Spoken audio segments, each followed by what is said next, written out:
Former FBI Director James Comey is just one of many targets on President Trump's long list of perceived enemies, and he's promising that more indictments are coming.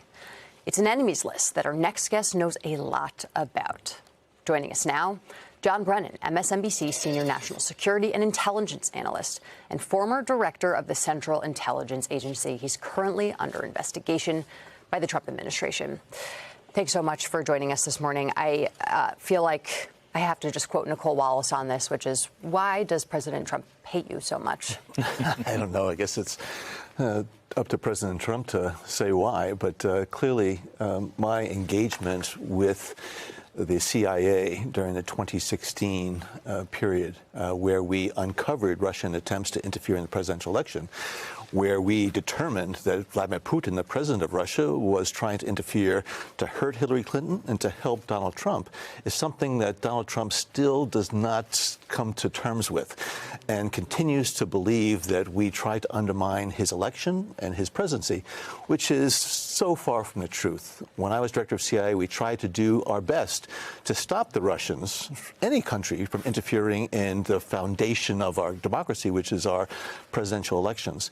And so Donald Trump has had this gripe against me for the past 8+ years. And again, what we're seeing right now in terms of the indictment of Jim Comey, clearly this was politically motivated. You know, there has been, the career prosecutors that resigned rather than bring charges because there was a lack of evidence, I think strongly suggests that this is something that is part of Donald Trump's revenge tour. And unfortunately, he cannot get over the past. He is somebody who has retribution, I think, in his heart and wants to hurt people, whether it be hurt them reputationally, professionally, financially, or whatever, or legally. And unfortunately, tragically, the Department of Justice now has become putty in his hands. And I think all Americans should be outraged. And I'm waiting for the Republicans, especially Republicans in Congress, to be outraged over what has happened to the Department of Justice. Have you talked to any of them, the Republicans in Congress, about this? Not recently, no. They don't call me anymore. I'm not surprised. This is a man who has won the presidency twice, right? There is no better accolade to add to your list of accolades as a human being than to become president of the United States twice. And yet, like you said, he can't get the past out of his head. And what he keeps saying, and this is something Donald Trump does really well, is let us into what he's thinking, right? He said, they went after me for 4 years, and so now it's time for me to go after them. I asked Christopher O'Leary this in the last block, and I'm curious, especially because you are dealing with this personally. It feels to me that the conviction is not the point, that at the end of the day, whether or not Comey actually gets convicted by a judge at the end of this year is not the point, that it is the selling of their reputation. It is the making you guys get lawyers and deal with this, making your family concerned and scared, the chilling effect that it creates to all the people who have something to say about Donald Trump in this country, whether they have power and access to resources or not. Am I right? Is the conviction the point, or is it something else? Well, I think some of Trump's allies have publicly said, if we cannot charge them with something, we're going to publicly shame them. And so I think what they're trying to do is to publicly try to embarrass, defame, and to disparage individuals who have given their lives in service to this country. I mean, Jim Comey, I worked very closely with him when he was director of FBI and I was CIA. He was trying to carry out his responsibilities to fulfill his oath of office. And I've disagreed with Jim on a number of issues, but I never doubted his integrity. I never doubted that he was really trying to do everything possible to continue to protect this country from foreign interference in terms of the 2016 election. So, yes, I do believe that what Trump is doing when he talks in such disparaging and profane terms about individuals, and even said at recent, Charlie Kirk memorial service that he hates his opponents. Yeah. For the President of the United States to say this. Is it just about disparaging individuals, though? You're the former director of the CIA. Jim Comey is the former director of the FBI. What does this do to Americans' trust in those institutions, in the FBI and the CIA and the Justice Department?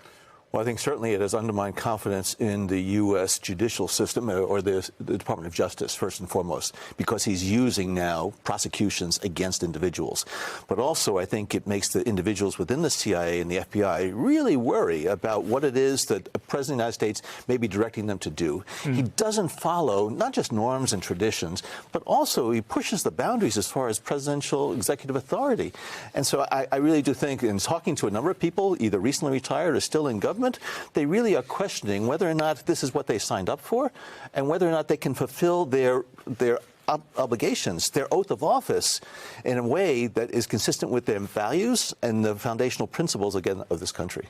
I realize it's a bit unusual to ask you about the potential case being built against you inside the administration, but I do want to ask about Washington Post reporting that came out this week that the Director of National Intelligence, Tulsi Gabbard, revoked security clearances of current and former officials who could be called as potential witnesses in the case, according to two senior administration officials. Some of these people targeted by Gabbard worked in the Obama administration at the same time as you did and could possibly be called as witnesses in the government's probe. But these potential witnesses have been labeled by the Director of National Intelligence as unreliable and traitorous, which will complicate efforts by prosecutors to build a case against you.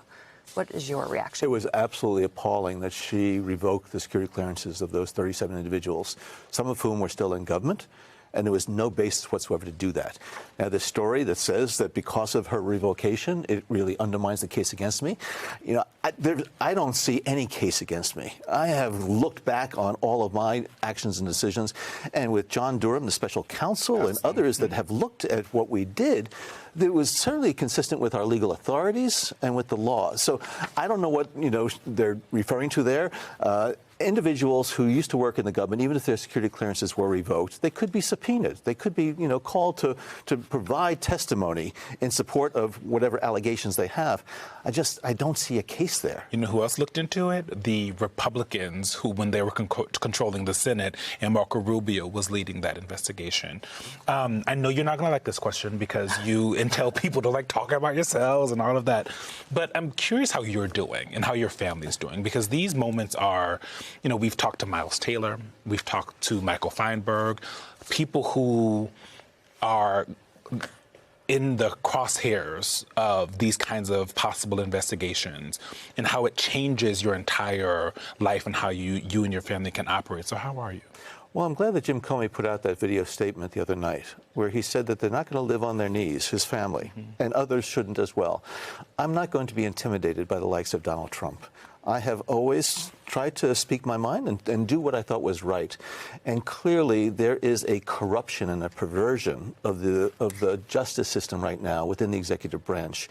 And so, I don't know what may be coming my way, but I'm not going to do things that are inconsistent with my ethics and my values and what it is that I believe is important. I think more people have to speak out when they see injustice. When they see a government that is abusing its authority and its power, I think more and more people have to speak out. And I'm waiting for those Republicans in Congress to come to their senses, because the damage that's being done to this country and the dangerous times that we're in, I think too many Americans do not appreciate the extent of that. And certainly, I think we're in for even choppier waters ahead. Talking about speaking out, do you think, you said that you're still talking to people inside of government. Do you think that it's time for people to hand in their resignations as a sign that they think that this government isn't functioning anymore? No, well, I'm talking mostly to people who have retired and people who are now transitioning out because they have not been able to put up with what this government is involved in right now. I applaud those individuals who will not bow to Donald Trump. So Eric Siebert, the acting U.S. attorney in the Eastern District of Virginia, who resigned rather than bringing charges that he thought were hollow against Jim Comey. I think more and more individuals, if they're being pushed to do something that is either illegal unethical, unprincipled, or inconsistent with what their responsibilities are, they need to say, no, I'm not going to do that, and either be fired or resign. I am hoping, though, that we're still going to have people in the national security community, in law enforcement, who are going to carry out their responsibilities, because this country really depends on the professionals for them to do their work. This country faces so many challenges, both domestically and internationally. And so what we can't do is be distracted by all these politically motivated prosecutions. And I'm hoping that my former colleagues who remain inside of the government are going to continue to carry out their duties in full faith that the American people have in them. I think it's worth also putting a pin in the James Comey statement, which is, he also said, fear is a tool of the tyrant. Absolutely. That's what Donald Trump's trying to do. He's trying to stop all people from talking and coerce them into it. I'm not going to be silent.